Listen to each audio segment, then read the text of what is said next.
Tonight on ABC News Live Prime, never-before-seen photos released from the Epstein estate. 19 new pictures released by House Democrats showing Epstein with President Trump, Bill Clinton, former Treasury Secretary Larry Summers, and movie director Woody Allen. We're joined by a member of the Oversight Committee that released these latest photos, accused by Republicans of cherry-picking images. I'm Pierre Thomas with a look at next week's fast-approaching deadline for the Justice Department to release the entirety of those files.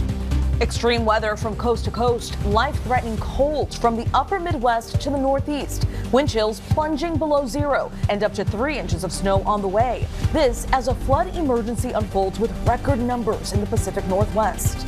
And Steph Beck here in Washington. Snoqualmie Falls is roaring tonight, and the people of this state are not yet out of the woods. There is more rain in the forecast in the coming days. Could easily bring more flooding and possibly landslides. The recently fired University of Michigan football coach, a married father of 3, charged with third-degree felony home invasion and misdemeanor stalking, and accused of breaking into the home of a woman with whom he'd had a relationship. I'm Alex Perez with the details of Sharon Moore's arraignment in court today. The 39-year-old appearing via video link. The Powerball jackpot hits $1 billion, and if it seems like jackpots have been getting larger over the past few years, they have. Tonight, we look at the first billion-dollar jackpot ever in the U.S. back in 2016, and a roundup of how many we've had since then. And it's the end of an era. Taylor Swift's new documentary taking us inside her record-breaking Eras tour. You've got a sneak peek. 'Cause I can do it with a broken heart. From ABC News World Headquarters in New York, this is Prime with Linsey Davis.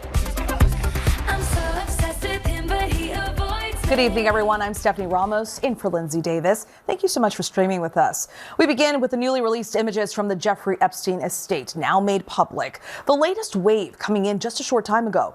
House Democrats releasing the photos, including multiple pictures of President Trump, a photo of former President Clinton, along with a number of famous faces from business to Hollywood. The pictures released without context. Some Republicans accusing Democrats of cherry-picking photos to harm President Trump. The Justice Department now has just a week left to comply with the law signed by President Trump to release the full Epstein files. Chief Justice Correspondent Pierre Thomas leads us off. Tonight, House Democrats releasing new images from Jeffrey Epstein's estate, showing the sex offender alongside some of America's most powerful men. The 90-plus photos, some released with redactions, part of a trove of 95,000 images that came from Epstein's email account and a computer. They include a rare image of former President Bill Clinton standing shoulder to shoulder with Epstein's convicted accomplice, Ghislaine Maxwell.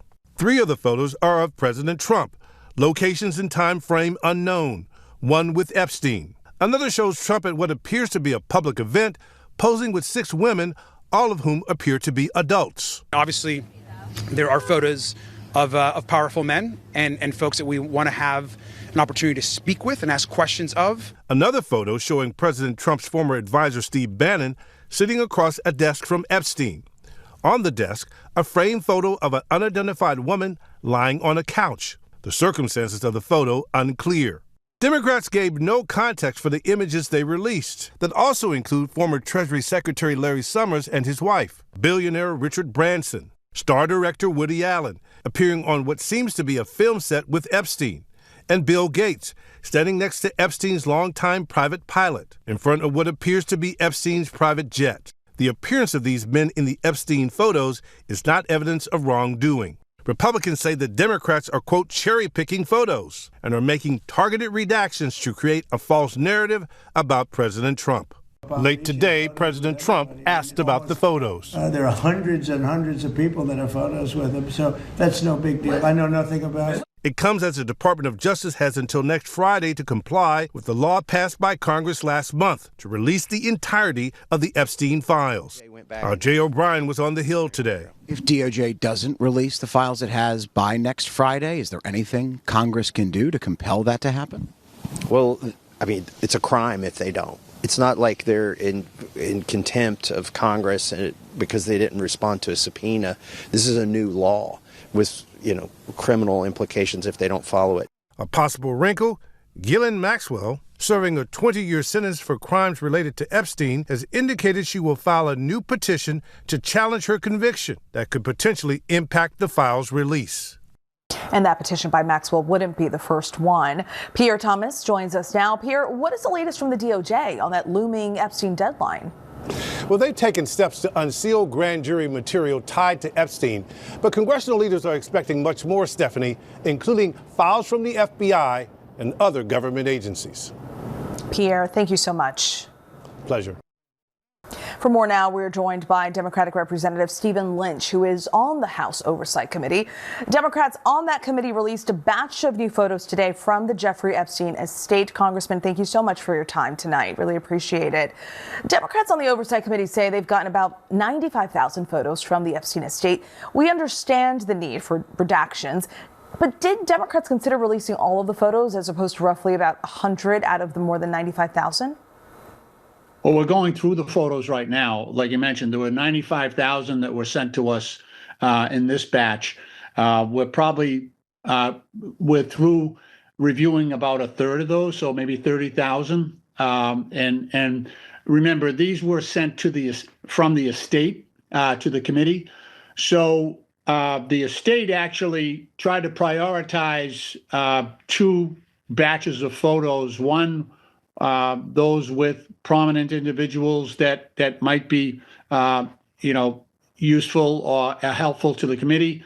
And secondly, those photos that depicted some type of, sexual abuse or things of that nature. So those were prioritized, but that's a private group, right? And so the committee, we would like to review these on our own. What about you, sir? Have you seen all of these photos? And if you've seen a majority of them, were you shocked by any? Yeah, there are a number of these that are highly disturbing. And I would say they are of a graphic sexual nature.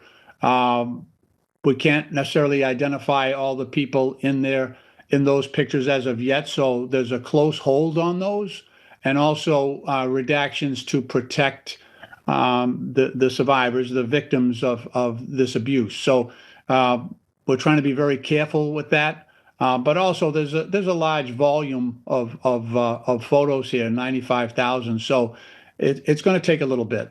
Republicans, they've accused Democrats of cherry picking photos. What have you shared with them? I mean, probably something similar to what you just shared with us here. But what is your response to that statement? Well, the ones that we released obviously were the top of the batch that was sent by the estate that they thought would be helpful to the committee. And so we're going through that process, but we didn't cherry pick anything. We just took the top of the batch. We haven't got great cooperation from the Department of Justice or the Trump administration in doing this. So we're fighting against that. And, we're going to continue to release photos as we go along. If the Republicans had their way, well, most of them, we wouldn't be doing this at all. We've benefited from a small handful of, I think, courageous Republicans who have joined with us in demanding the release of these files. And based on some of the photos that have already been released that we've been able to see, they show some very powerful individuals, including a former president and the current president. And of course, appearance in the photos is not evidence of wrongdoing, but will there be any investigations into the individuals shown in some of these photos? Well, certainly they give rise to further questions. That, for instance, in addition to the photos, there are about 1,500 emails that mention President Trump in the documents we received thus far. So it indicates a fairly heavy level of contact, a lot of data points that we're looking at. As we get more information, I think there may be other individuals that we think could be helpful potential witnesses, and so we'll want to talk to those. Hopefully it'll be friendly interviews and we won't have to subpoena them, but that will happen if necessary. There is certainly a lot of interest in these photos. Massachusetts Democratic Representative Stephen Lynch. Congressman, thank you so much for your time. Really, really appreciate your insights. Thank you. Thank you, Stephanie. The National Trust for Historic Preservation is filing a lawsuit in an attempt to stop the planned construction of the White House ballroom. Rachel Scott is at the White House with more. Hey there, Rachel. Well, Stephanie, this is the most significant effort yet to try to stop the construction of that $300 million ballroom here at the White House. A group of preservationists are now suing the White House. In the lawsuit, they state no president is legally allowed to tear down portions of the White House without any review whatsoever, adding no president is legally allowed to construct a ballroom on public property without giving the public the opportunity to weigh in. The president moved forward with the demolition of the East Wing without going through the traditional approval process. In a statement tonight, the White House does insist the president has the full legal authority to modernize and renovate the East Wing. A hearing is now set for next week. Stephanie. All right, Rachel, thank you so much. Now to the extreme weather from coast to coast. Life-threatening cold from the Dakotas to the Northeast. Wind chills plunging well below zero. And snow is on the way for Washington, D.C., Philadelphia, and New York. And the flood emergency unfolding in the Pacific Northwest. Record water levels forcing an entire town to evacuate. Our Trevor Alt is on the scene in Washington State. Trevor? Hey there, Stephanie. So we know Washington State has been inundated with historic flooding for days now. And once again this morning, we saw new flooding pop up and thousands of people wake up to knocks on their door telling them they had to get up and go right away. Tonight in Washington State, historic flooding forcing the entire city of Burlington to evacuate. Oh boy. Water from the fast-moving Skagit River rushing in. More than 9,000 people told to flee their homes before sunrise. Look at the flooding in this neighborhood in Burlington. They told the entire town at 6 this morning to evacuate immediately. The National Guard was going door to door. First responders rescuing people from vehicles stranded in the water. We're seeing historic flooding here. There's been historic flooding to the south. Monica Mendez says her son woke up to the sound of water coming in. And I've been here more than 15 years and never seen anything like it. And I'm just in shock, like trying to process everything. Stunning new video showing a home getting swept away in floodwaters in Deming, Washington. This Coast Guard crew swooping in by helicopter in Sumas, Washington. Now they're just struggling to get into that. It's almost like they're probably scared.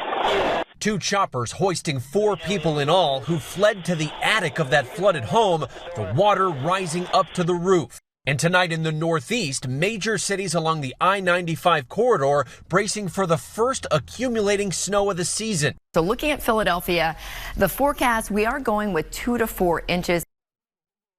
Trevor Alt, thank you. Let's get right to meteorologist Jeff Smith from our New York station WABC.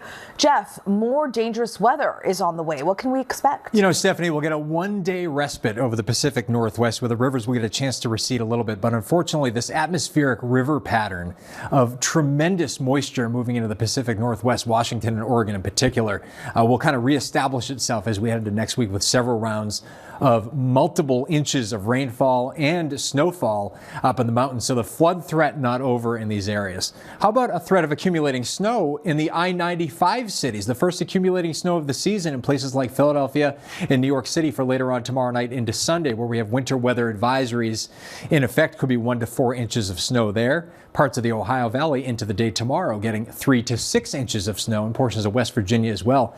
Behind it, brutal cold, even dangerous cold. We have cold weather advisories from the Twin Cities all the way to Chicago to Indianapolis, and you're reading it right. Wind chills of 10 below to 40 degrees below zero. In some cases, exposed skin can get frostbite within minutes in this type of weather. So bundle up over the weekend in the Midwest. Back over to you, Stephanie. Good advice. Thank you so much, Jeff. Sure. Next tonight, to the disturbing allegations following the firing and arrest of former Michigan football head coach Sharon Moore. The married father of 3 appearing in court today, seated and in handcuffs. A stunning fall from one of the most prestigious jobs in college football. Our Alex Perez reports. Tonight, disgraced former Michigan head coach Sharon Moore is out on bond, now facing charges of felony home invasion and stalking and breaking and entering into the home of an ex-girlfriend. Mr. Moore, could you state your name, please? Sharon Moore. This afternoon, the 39-year-old appearing in court via video, the prosecutor telling the judge the alleged victim broke up with Moore, but he allegedly kept calling and texting her. Eventually, she presented herself to the University of Michigan cooperated in some form of investigation there. The married father of 3 fired by the University of Michigan on Wednesday with cause effective immediately after the school says he had an inappropriate relationship with a staff member, saying UM maintains zero tolerance for such behavior. Then, later Wednesday, according to authorities, Moore went to the woman's home, allegedly entered through an unlocked door without permission, and engaged in a verbal argument with the victim that escalated. Barged his way into that apartment, immediately then proceeded to a kitchen drawer, grabbed several butter knives and a pair of kitchen scissors, and began to threaten his own life. I'm going to kill myself. I'm going to make you watch. My blood is on your hands. You ruined my life. Police dispatch relaying information to responding officers. Subject just called the caller, told her there's a male at the location and the house attacking her. The state's been stalking her for months. Today, a judge ordering Moore to have no contact with the alleged victim and wear a GPS monitor. Moore was in the second year of a 5-year contract, making about $6 million a year. Do you know where he's going to be able to stay after this? Is he going to be able to go home? I'm just going to not answer that question, but he'll be in the community. And Alex Perez joins us now. Alex, what comes next in this case?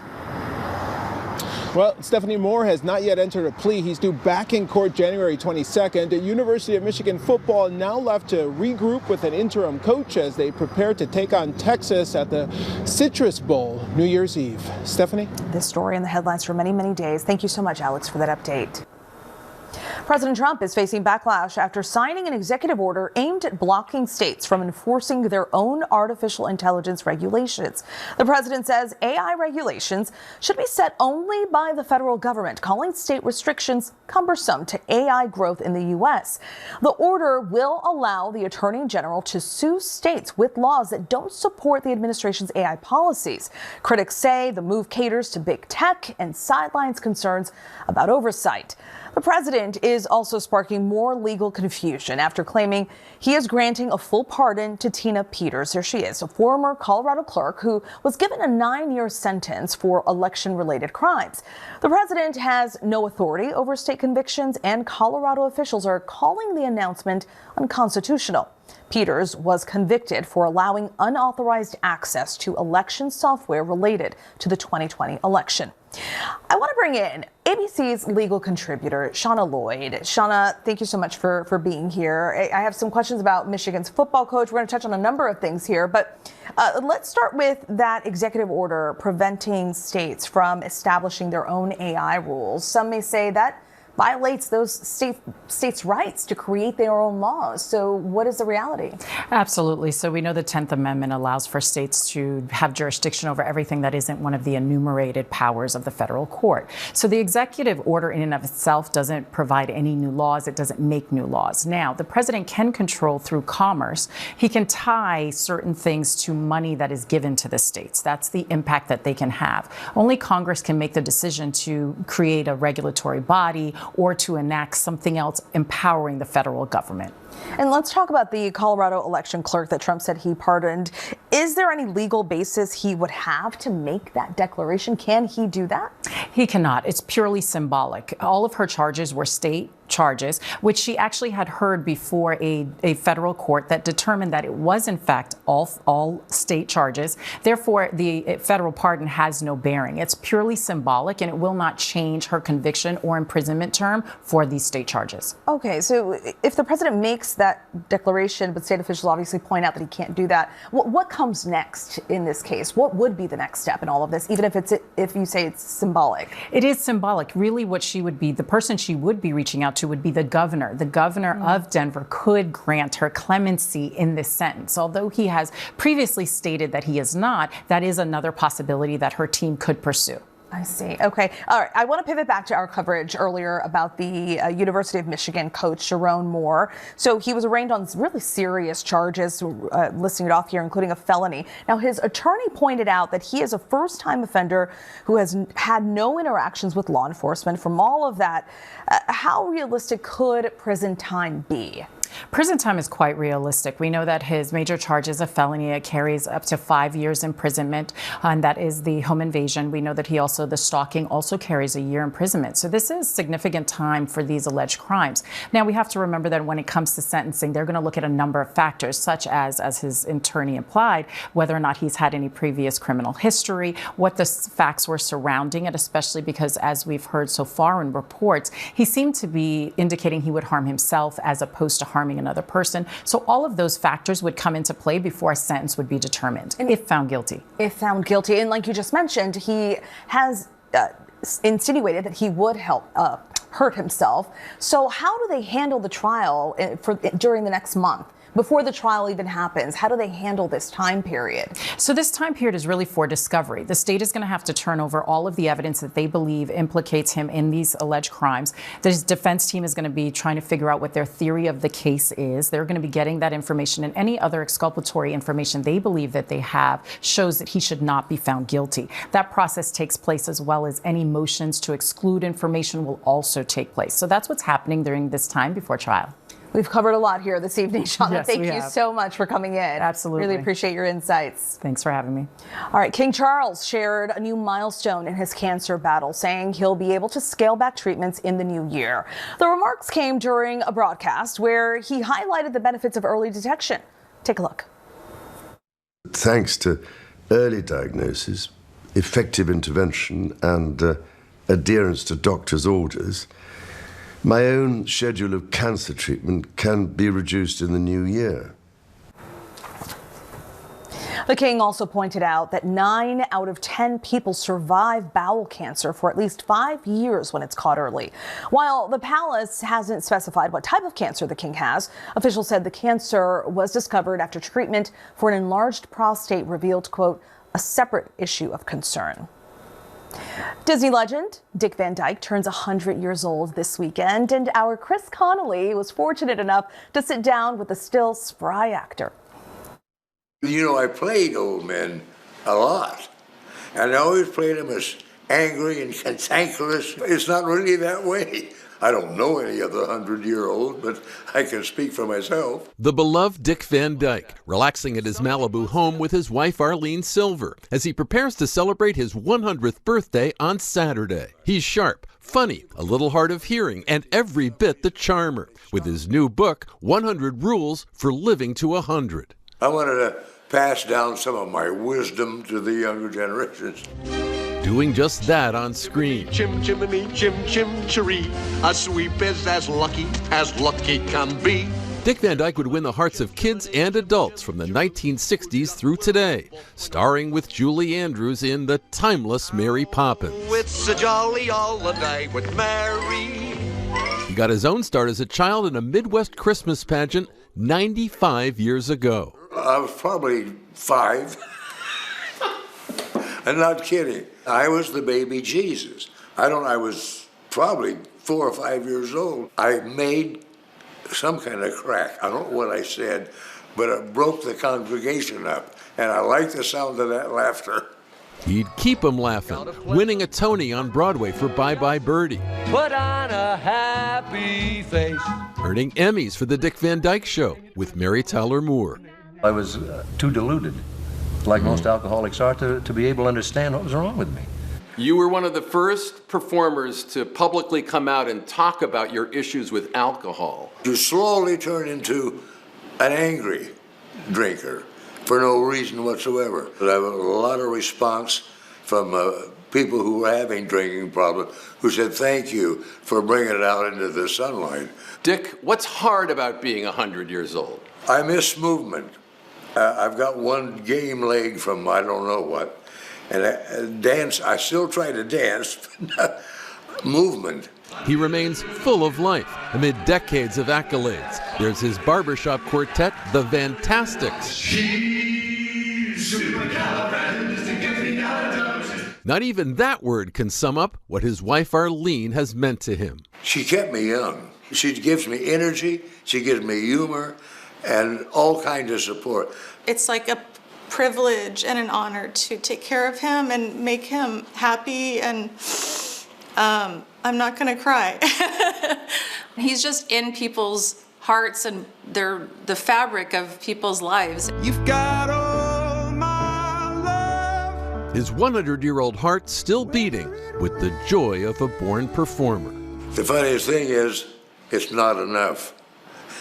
100 years is not enough. You want to live more, which I plan to, incidentally.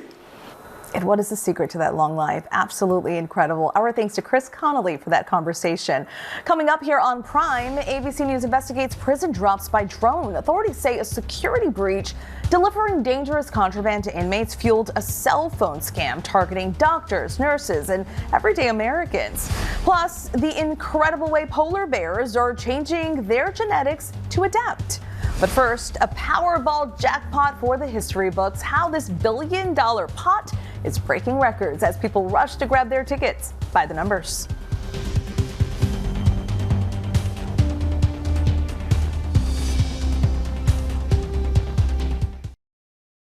For the first time in history, a Powerball jackpot has reached $1 billion in the month of December, right before we gather with friends and family for the holidays. Just imagine yourself winning all of that joy and maybe some fighting over the money.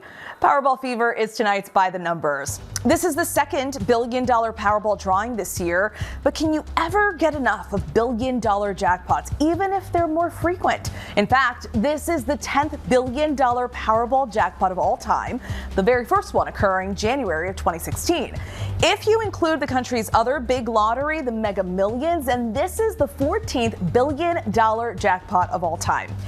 If you win the billion, well, you know the rules. If you don't, I'm here for you. The lump sum payment will be around $457 million. Only if you take an annuity would the amount approach $1 billion. Someone last hit the jackpot on September 6th, making Saturday's drawing the 42nd in the current jackpot run. And I really don't want to break this to you. I don't want to remind you of this, but it's my job. The odds of getting all the right numbers is 1 in 292 million. But the overall odds of winning any prize is just 1 in 25. So there's a chance. All right, coming up here on Prime, drones delivering contraband to prison inmates is nothing new, but inmates are now receiving cell phones, and with those phones, they're perpetrating scams. Our Matt Rivers with an ABC News investigative report. And Mariah Carey is again at the top of the charts with the song she first sang more than 30 years ago. We'll tell you which song is still going strong after 3 decades.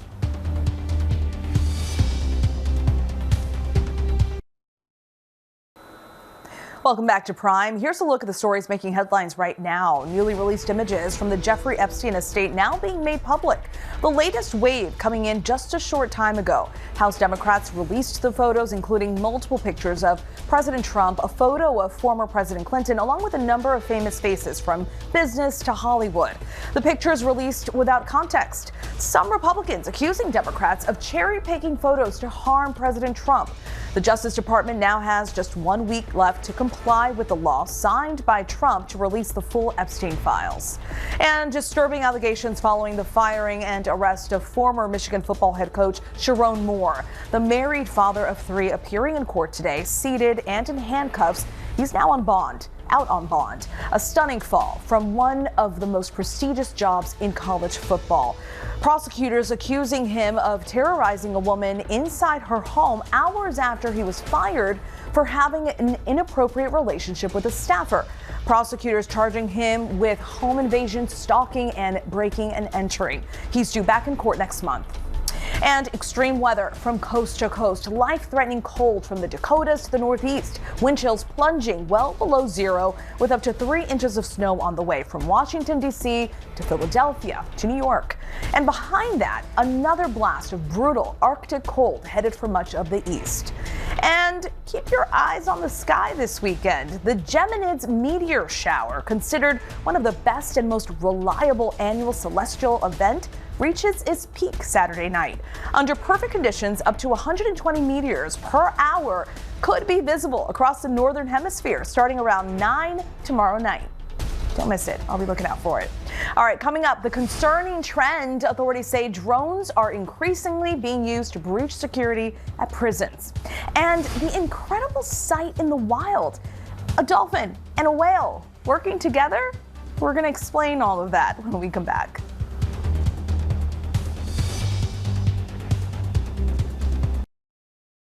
Welcome back. Authorities say drones are now being used to breach prison security across the U.S., flying over walls and fences to deliver contraband to inmates, everything from cigarettes to cell phones. And those phones are now being used to scam women throughout the country. Here's Matt Rivers. Hello, this is Sergeant Christopher with the Potawatomi County Sheriff's Office. The voicemail sounds normal enough. A man calling an Iowa dentist from the local sheriff's office saying he needs to talk. I have some legal document that requires your immediate attention. So at your earliest convenience, contact me back. Even the phone number on the screen shows the caller ID as the local sheriff's office. But in reality, we were able to trace this all back to a person inside of the Calhoun State Prison in Georgia. Incredibly, an inmate behind bars in a prison more than 1,000 miles away, operating a sophisticated scam, targeting multiple women in healthcare in Iowa and other states, according to records obtained by ABC News.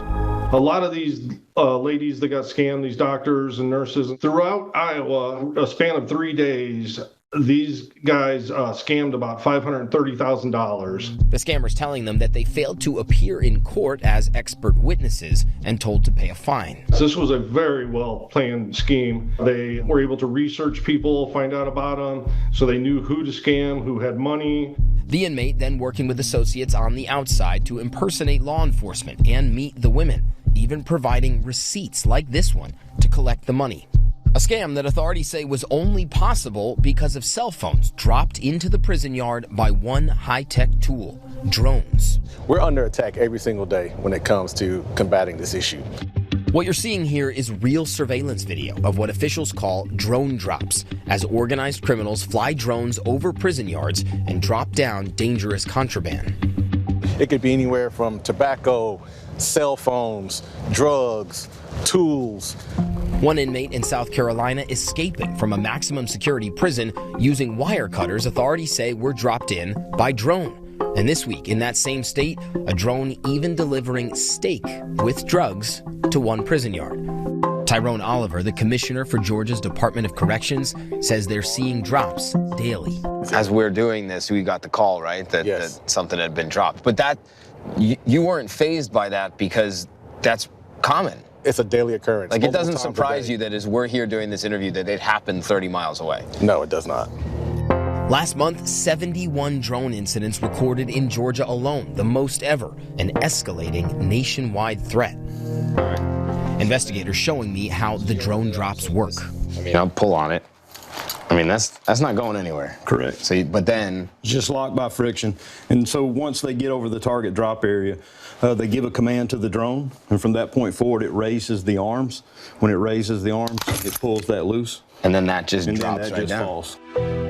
In 2024, the state announced Operation Skyhawk, a months-long law enforcement investigation that targeted the largest prison smuggling operation in state history, all of it centering on drones. The investigation led to the arrest of more than 150 individuals, including inmates and prison employees. Authorities confiscating contraband worth an estimated street value of more than $7 million, alongside 87 drones. Largest gang RICO in the history of the state of Georgia. It is a multinational, multi-state business. These are organized groups, gangs, cartels. We're talking about large sums of money, anywhere from $10,000 to $50,000 a flight. The FAA considers drones registered aircraft, which means prison officers can only stand by and watch. Most authorities cannot shoot them down. But a solution could be on the horizon. In the coming weeks, Congress is expected to pass legislation that would give correctional facilities the authority to counter drones. It is a serious, evolving, and not an imminent threat. It is immediate. We are in the throes of it right now. Our thanks to Matt Rivers and his team for that report. Coming up here on Prime, a rare sight caught on camera. Dolphins and whales hunting together. And it is the end of an era, and superstar Taylor Swift is taking us inside her record-breaking tour from the highs to the emotional lows in an all-new Disney Plus docuseries.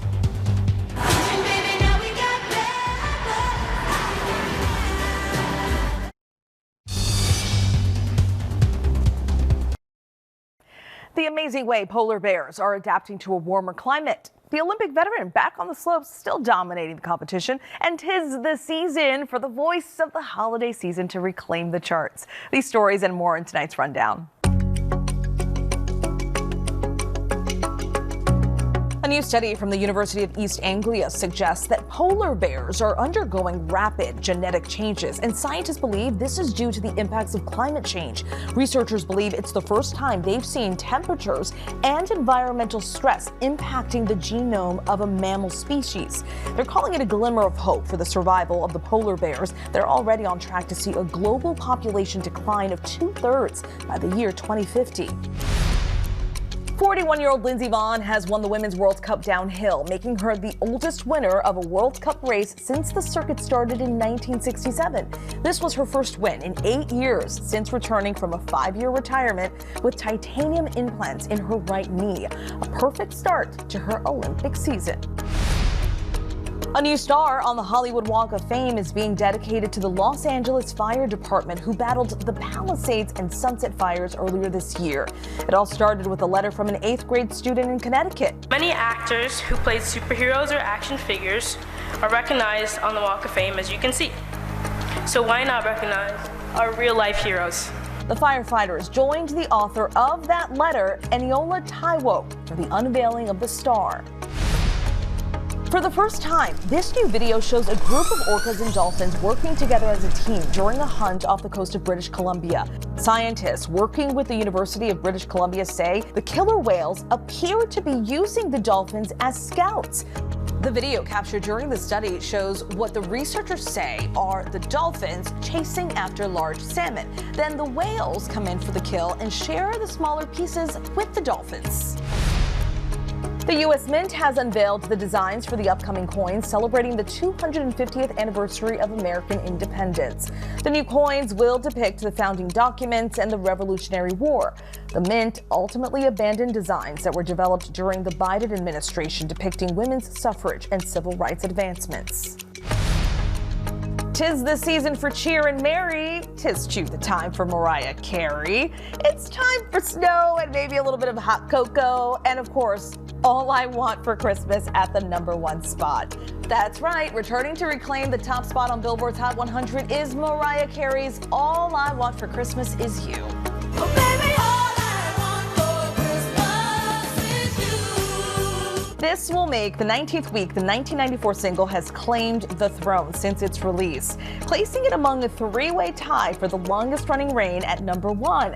This also marks the 7th holiday season the Christmas Queen has led the charts.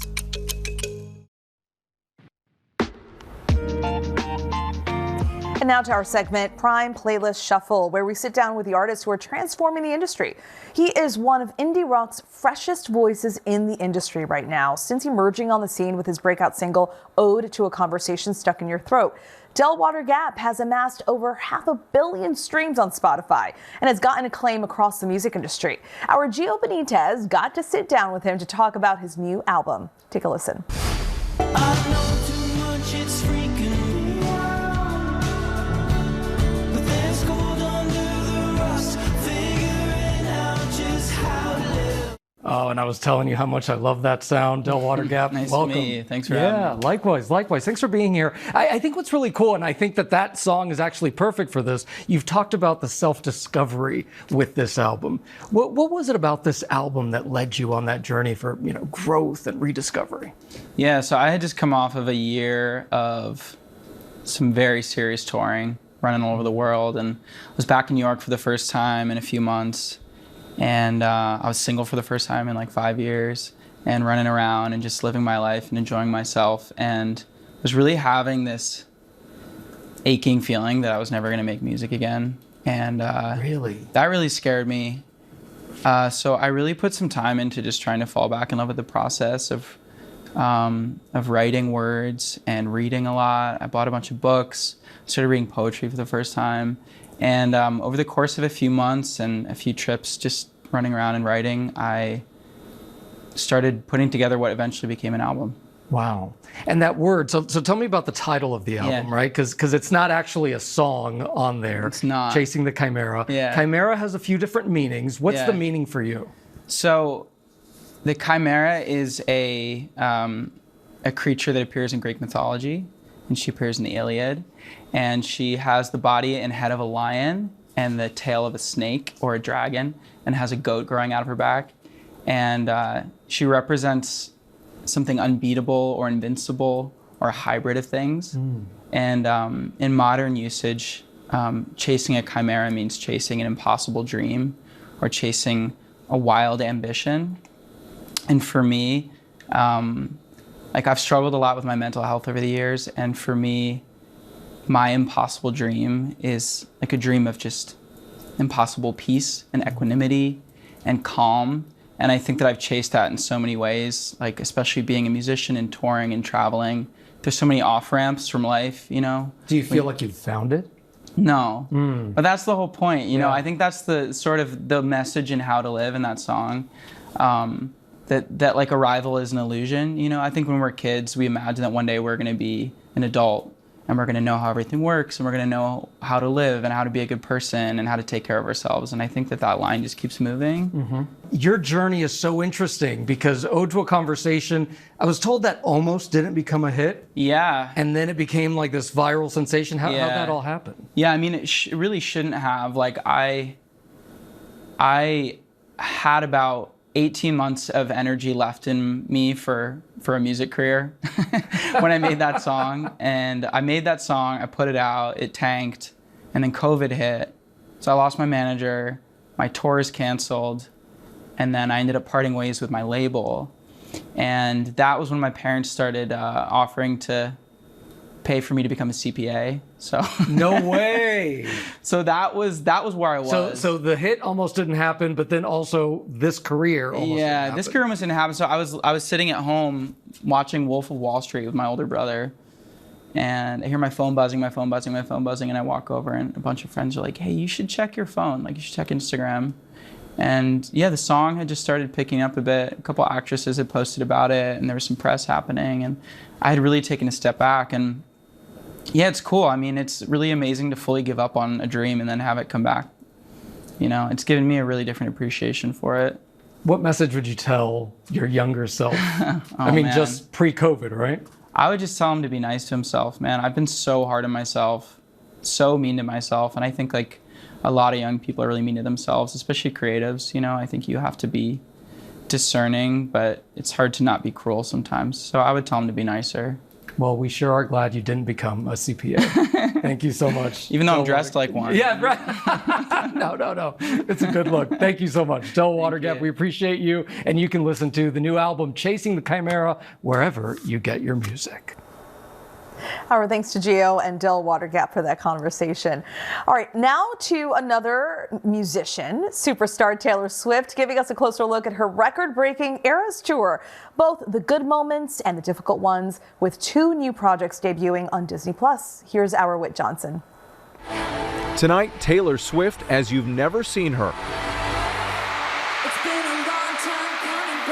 A new raw and revealing docuseries exclusively on Disney+, part of ABC's parent company, taking viewers behind the scenes of Taylor Swift's record-breaking, history-making Eras Tour. We have done something that no one has ever done. We have performed for over 10 million people in person. Kansas City, welcome to the Eras Tour. The highest grossing tour ever across 5 continents.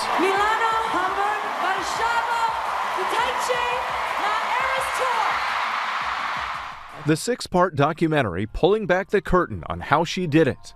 The grueling rehearsals. How she got on stage undetected by hiding in this cart. And how she surprised fans with a whole new album in the middle of her tour. The crowd has no idea that we've added a completely new section and rearranged things, and I am so excited. I love having a good secret. Taylor and her team also facing a near tragedy. We've had a series of very violent, scary things happen to the tour. Like, we dodged like a massacre situation.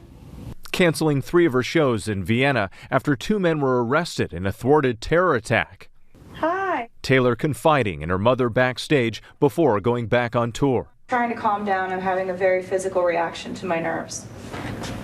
What? I'm just like, my hands are shaky. And after an attack on a Taylor Swift-themed dance party outside Liverpool, Taylor meeting privately with the survivors and the families of the victims. I know you helped them.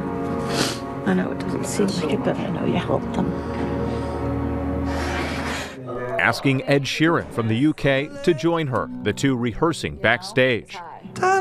Yeah, so I can sing the melody if you want to sing the harmony. That would be great. Before surprising the audience. And the personal moments, too, getting a lot of attention tonight. Baby! Taylor's budding romance with fiancé, NFL football star Travis Kelce. It's basically the same job. I got songs to remember, you got plays to remember. You got teammates, I got teammates. You've got Coach Reed, I've got my mom.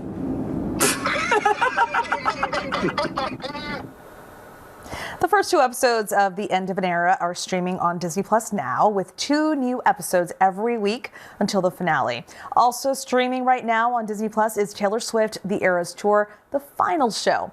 And of course, Disney is the parent company of ABC. I did not get a chance to see Taylor on tour, so I am very much looking forward to that docuseries.